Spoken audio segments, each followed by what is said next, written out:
Welcome to யாவரும் கேளீர். நான் உங்க பத்ரி பேசுறேன்.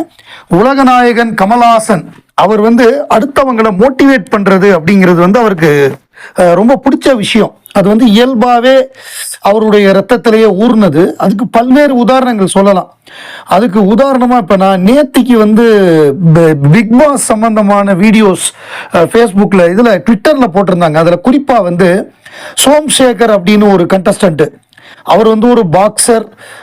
அவருக்கு திக்குவாய், அதாவது ஸ்டாமரிங் இருக்கும் அவருக்கு. அவரால் தொடர்ச்சியாக பேச முடியாது, நிறையா திக்குவார்.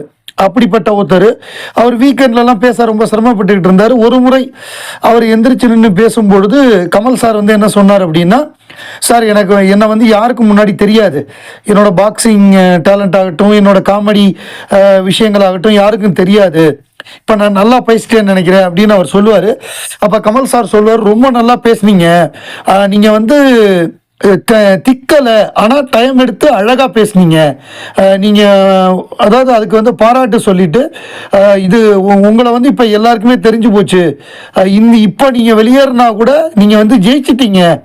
அதுக்காக உங்களை உடனே வெளியேற்றிடுவார்னு நினைக்க வேண்டாம், யூ ஆர் சேவ்டுன்னு சொல்லுவார். அதாவது அவரை சேவ் பண்ணதையே ரொம்ப அழகாக அவருடைய குறையை வேறு விதமாக, நீ உனக்கு அதெல்லாம் ஒரு குறை இல்லைடா அப்படின்னு சொல்லி மோட்டிவேட் பண்ணுவார். இதை நிறைய பேர் என்ன போட்டிருந்தாங்கன்னா, விஜய் சேதுபதி கற்றுக்கணும் கமல் சாரை பார்த்து. ராணவ அவர் புள்ளி பண்ணுறாரு, இப்படி பண்ணக்கூடாது. கமல் சார் ஒவ்வொரு கண்டஸ்டன்ட்டையும் வித் அட்மோஸ்ட் ரெஸ்பெக்ட் நடத்தினாரு அப்படிங்கிற பல்வேறு விஷயங்களை நம்முடைய ரசிகர்கள், அதாவது பிக் பாஸ் ஃபேன்ஸ் போட்டுக்கிட்டு இருக்காங்க. ஸோ கமல் சார் அப்படி மோட்டிவேட் பண்ணக்கூடியவர். ஒவ்வொருத்தரையுமே அவர் அவங்களுடைய திறமையை அவர் எப்பொழுதுமே மோட்டிவேட் பண்ணுவார். அதற்கு இன்னும் சில உதாரணங்களும் இருக்குது. இப்போ உதாரணத்துக்கு நம்ம தெனாலி படம். தெனாலி படத்தில் தெனாலியில் பஞ்சதந்திரம் படத்தில் ஒரு காட்சியில் தான் தேவயானி வந்திருப்பாங்க. அந்த ஒரு காட்சி எவ்வளோ பெரிய மாத்திரன்னு ஒரு டைலாக், அவ்வளோதான் அவங்களுக்கு. அந்த டைலாக் தான், அதுதான் உங்களுக்கு ஒரு வாய்ப்பு.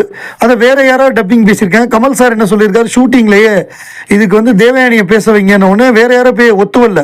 அதுக்கப்புறம் அவர் தேவயானியை வர சொல்லி, நீங்கள் பேசுங்க, இந்த இதுக்கு நீங்கள் பேசினா நல்லா இருக்குன்னு சொல்லி அவங்கள பேச வச்சு அது பெரிய ஹிட் ஆகி, அதுக்கப்புறம் அவங்க எங்கே போனாலும் நன்றி சொல்லுவாங்க, கமல் சார் தான் இதை நீங்கள் தான் பேசணும் அப்படின்னு சொன்னார். அப்படிங்கிற ஒரு விஷயத்தை அவங்களும் பல பேட்டிகளில் சொல்லியிருக்காங்க. சமீபத்தில் இன்னொரு உதாரணம் சொல்லணும். நான் பாடகர் கிறிஷ், அதாவது நடிகை சங்கீதாவுடைய கணவர் பாடகர் கிறிஷ், அவருடைய ஒரு பேட்டி நம்ம இதில் தான் பார்த்தேன், சாய் வித் சித்ராவில் தான் பார்த்தேன். அதில் அவர் எப்படி கமல் சாரை மீட் பண்ணுறாரு அப்படின்னா, மன்மத நம்பு பட ஷூட்டிங்கு. அப்போ எப்படின்னா அது கப்பலில் நடக்கும். கப்பலில் தொடர்ந்து ஒரு வாரமோ 10 நாளோ நடக்கும். ஒவ்வொரு தடவையும் ஒவ்வொரு ஊரில் போய் நிற்கும். ஊரில் நிற்கிறப்ப இவங்கெல்லாம் போய் ஊரை சுற்றி பார்த்துட்டு வருவாங்க, கிறிஸ்டியெல்லாம் போய்.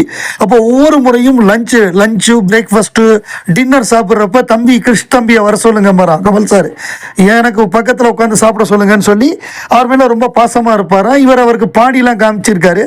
கமல் சார் சொல்லியிருக்காரு, உங்கள்கிட்ட நல்ல திறமை இருக்குது, நீங்கள் ஏன் மியூசிக் பண்ணக்கூடாது, மியூசிக் கம்போஸ் பண்ணக்கூடாது அப்படின்னு கமல் சார் சொன்னாராம். அவ்வளோ பெரிய லெஜெண்டு கமல் சார். இவ்வளோ 60 வருஷமாக சினிமாவில் இருக்கார். அவருக்கு தெரியாத டிபார்ட்மெண்ட் கிடையாது. கமல் சாரே உனக்கு மியூசிக் சென்ஸ் இருக்குது, நீ ஏன் மியூசிக் பண்ணக்கூடாது, நீன்னு சொல்லலை, நீங்கள் ஏன் பண்ணக்கூடாது அப்படின்னு கமல் சாரே கேட்குறாரு. அப்படின்னா நம்மக்கிட்ட திறமை இருக்குது, நம்ம ஏன் அதை பர்சீவ் பண்ணக்கூடாது அப்படின்னு இவர் ஒரு மியூசிக் டைரக்டராகவும் ஆகிட்டார். பாடகராக மட்டும் இருந்தவர். அவர் தான் நிலவே வெள்ளி வெள்ளி நிலவே, வேட்டையாடு விளையாடல பாடினவர். இன்னும் நிறைய ஹிட் சாங்ஸ் பாடியிருக்காரு. அவர் சொன்னார், கமல் சார் தான் எனக்கு ஒரு மோட்டிவேஷனு, அவர் சொல்லி தான் நான் மியூசிக் டைரக்டராகவே மாறினேன்னு சொல்லியிருக்காரு. இன்னொரு உதாரணமும் என்னால் சொல்ல முடியும், நிறையா உதாரணம் சொல்ல முடியும். நான் ஆரம்பத்தில் வேறு சில விஷயங்களை என் மைண்டில் வச்சுருந்தேன், அது சுத்தமாக மறந்து போச்சு. அது மறந்தால் கூட வெவ்வேறு உதாரணம் வந்துக்கிட்டே இருக்குது. மறைந்த கிரேசி மோகன் அவர் மறைஞ்சிட்டாரு. அவர் மறைஞ்சதுக்கு அப்புறம் அவருடைய தம்பி மாது பாலாஜி அவங்கெல்லாம் இந்த ட்ரூப்பை நடத்த வேண்டாம், மோகன் இல்லாமல் நம்ம என்ன பண்ணுறதுன்னு முடிவு பண்ணிட்டாங்க. அப்போ கமல் சார் என்ன பண்ணாருன்னா, மாது பாலாஜி அந்த ட்ரூப்பில் முக்கியமான ஆளுங்களை கூப்பிட்டு கிரேசி மோகனோட லெகசியை வந்து நீங்கள் அடுத்த கட்டத்துக்கு எடுத்துகிட்டு போகணும், நீங்கள் தொடர்ந்து நடத்தணும். கிரேசி மோகன் மாதிரி யாருமே எழுத முடியாதுன்னு சொல்லி நீங்கள் மூடிடக்கூடாது. அவரோட நாடகங்களை தொடர்ந்து நடத்தணும். நீங்கள் நடத்துங்க, நானே உங்களுக்கு டேட்டு தரேன், நானே வந்து தலைமை தாங்கி அந்த விழாவை துவக்கி வைக்கிறேன். அதுக்கப்புறம் வேற யாராவது ஒரு இளைஞர் வந்து எழுதினார்னா அதை யூஸ் பண்ணுங்க, நீங்கள் தொடர்ந்து பண்ணுங்க. கிரேசி மோகனுடைய நாடகங்கள், அவருடைய புகழ் தொடர்ந்து இருக்கணும். அவர் ஆரம்பித்த அந்த ட்ராமா ட்ரூப் தொடர்ந்து இருக்கணும், கிரேசி கிரியேஷன்ஸ். நீங்கள் பண்ணுங்கன்னு சொல்லி கமல் சார் சொன்னதுக்கு அப்புறம் தான் இவங்களுக்கு வேண்டாம், நம்ம இதோட ட்ரூப்பை கலைச்சிடலான்னு யோசிச்சிருக்காங்க. ஆனால் இல்லை, நம்ம தொடர்ந்து நடத்துவோம். இப்போ அமெரிக்கா, ஆஸ்திரேலியான்னு போய் இப்போவும் அவர் நம்ம மாது பாலாஜி போய் நடத்திட்டு இருக்காரு. அவருடைய டிக்கெட் விற்பனைக்கு நம்ம கமல் சார் வந்து ஒரு பிஆரா இருந்து அவர் வந்து விளம்பரம் பண்ணக்கூடிய லெவலில் அப்படி பண்ணுறாரு. அதுதான் கமல் சார். நடிகர் அஸ்வின் குமார் ஞாபகம் இருக்கும்.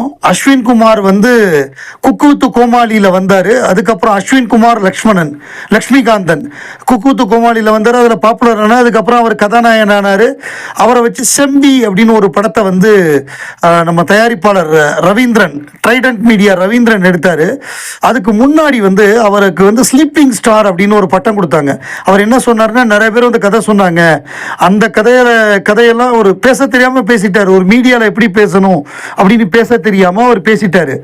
அதுக்காக அவர் ஒரு வருஷத்துக்கு மேலே வச்சு செஞ்சாங்க. பயங்கரம். அவர் டிமோட்டிவேட் ஆகி வெளியிலே வர முடியாமல் போய் ரொம்ப இதுவாயிட்டார். அதாவது, நான் அந்த கதையை கேட்குறப்ப தூங்கிட்டேன், நான் நிறைய கதை கேட்டேன், தூங்கிட்டேன், இந்த கதைக்கு தான் நான் முழிச்சிருந்தேன் அப்படிங்கிற மாதிரி இந்த கதை பெட்டர்னு சொல்ல வந்தவர் அதை சொல்ல தெரியாமல் சொல்லி அது அவருக்கு ஸ்லீப்பிங் ஸ்டார்னு பேர் வச்சு பயங்கரமாக எல்லா அசிஸ்டன்ட் டைரக்டர்லாம் கோவப்பட்டு ஒரு வேற மாதிரி போயிடுச்சு. அது ராங்கா போயிடுச்சு. அவர் என்ன நினைச்சாரோ அவர் நினைச்ச மாதிரி வராமல் வேற மாதிரி போய் அவர் பேர் கெட்டு அவர் மைக்கை பார்த்தாலே பயப்படுற லெவலுக்கு ஒரு ட்ரெமர் வந்தது. அவர் சைக்கலாஜிக்கலாக மைக்கை பார்த்தாலே நடுங்க ஆரம்பிச்சுட்டாரு. ஸோ அவர் வந்து பேச தெரியாமல் ரொம்ப தடுமாறி அந்த செம்பி ஆடியோ லான்ச்சில் கமல் சார் வந்திருந்தார். அவர் வந்து என்ன பண்ணாருன்னா, அந்த பையனை கூப்பிட்டு எல்லாருக்கும் முன்னாடி, பத்திரிகையாளர்கள், தொலைக்காட்சி எல்லாருக்கும் முன்னாடி ஏதோ ஒரு தவறாக பேசிட்டாரு. அது பரவாயில்ல, அது எல்லாமே இன்னியோட போச்சு அப்படின்னு சொல்லி அவன் தோளில் கையை வச்சு இதுக்கப்புறம் இவர் வந்து சிறப்பாக செயல்படுவாருன்னு சொன்னதுக்கப்புறம் அப்படியே அது வந்து டோட்டலாக அந்த நெகட்டிவிட்டி எல்லாமே போய் அதுக்கப்புறம் அவரை பாசிட்டிவாக பார்க்க ஆரம்பிச்சிட்டாங்க. அதுதான் கமல் சார். இதே மாதிரி ஜூரி அப்படிங்கிற ஒரு பிக் பாஸ் கண்டஸ்டன்ட், அவங்க வந்து இந்த போராட்டம் ஏதோ இந்த ஜல்லிக்கட்டு போராட்டத்தில் அப்போ வீர தமிழச்சி அப்படி இப்படின்லாம் ஃபயர் விட்டு அவங்க உள்ளே வந்தாங்க. உள்ளே வந்து அவங்க பயங்கரமான ஒரு நெகட்டிவிட்டி வந்தது. அவங்களுக்கு குறும்படம்லாம் போடப்பட்டது. அவங்க ஒரு பொய் சொல்லி மாட்டிக்கிட்டாங்க. அது பெரிய அளவில் பிக் பாஸ், ஏன்னா அது மொதல் சீசனுங்கிறதுனால யாரும் அதுக்கு முன்னாடி தமிழ் ஆடியன்ஸுக்கு பிக் பாஸை பற்றி தெரியாது. அப்போ இவங்க பெரிய கொலக்குத்தம் பண்ண மாதிரி இவங்களுக்கு எதிராக மிகப்பெரிய ஒரு நெகட்டிவிட்டி பரப்பப்பட்டது. அப்போ வெளியில் போகிறப்ப அவர் என்ன சொன்னார்னா, நான் என் தங்கச்சியை வெளியில் அனுப்புகிறேன், பார்த்துக்குங்கன்னு சொல்லி அனுப்புனார். அந்த மாதிரி அனுப்புனாரு. அதுக்கப்புறம் அவங்கள திருப்பி வந்து அந்த பிக் பாஸ் அல்டிமேட்ல திருப்பி கூப்பிட்டு அந்த நெகட்டிவிட்டி எல்லாம் மாற்றி அதை பாசிட்டிவாக மாற்றி விட்டார். ஸோ அந்த மாதிரி வந்து ஒரு நெகட்டிவாக இருக்கிறவங்கள கூட பாசிட்டிவாக மாற்றக்கூடிய ஒரு தன்மை கொண்டவர், ஒரு மோட்டிவேட்டர், ஒரு நம்மளுடைய ரசனையை மேம்படுத்தக்கூடியவர் உலகநாயகன். இது இந்த வருடத்துடைய நம்ம சேனலில் கடைசி வீடியோ. ஸோ நம்ம எல்லாருக்குமே, நம்ம கமல் ரசிகர்கள், இந்த சேனலில் பார்க்கக்கூடிய அனைவருக்குமே இனிய புத்தாண்டு நல்வாழ்த்துக்கள் அட்வான்ஸாக சொல்கிறேன். இந்த 2025 அனைவருக்கும் சிறந்த வருடமாக அமைவதற்கு வாழ்த்துக்கள். நைட்டு 12 மணிக்கு இளமை இதோ பாட்டோட தான் துவங்க போகுது. இன்னைக்கு என்ன படம் பார்க்க போறீங்க? ஆண்டவர் படம். நான் எப்பொழுதுமே அந்த நியூ இயர் அப்ப ஏதாவது ஒரு கமல் சார் படம் தான் பார்ப்பேன். அந்த 12 மணிக்கு அந்த பாட்டை பார்க்கறதுக்கு முன்னாடி அதை தான் பார்த்துட்டு இருப்பேன். இந்த வருடம் என்ன படம் பார்க்கலாம் அப்படின்னு நீங்க கமெண்ட்ல சொல்லுங்க.